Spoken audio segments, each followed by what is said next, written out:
I'm just asking, like, because it's a new area, because the whole virtual space is a new space for us.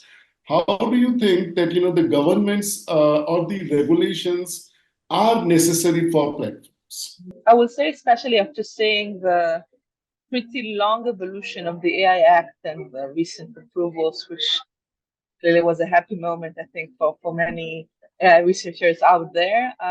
Just, I believe it shows that if you're not taking regulation in a more granular and a more contextual level, it will be incredibly hard to create the ideal regulation. And my point is that I believe that at this point, yeah, there will be different phases for solution.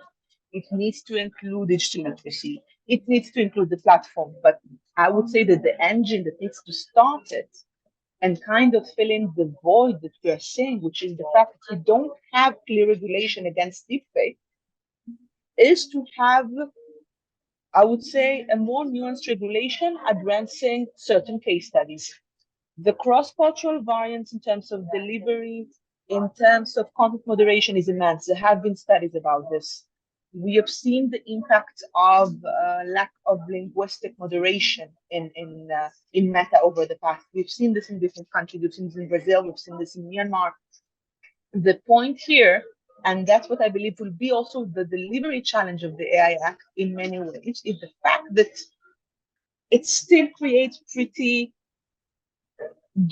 I wouldn't say generic, but pretty broad categories of what's prohibited and what's allowed, without going into the cultural granularity, a bit more rigorous understanding of the delivery.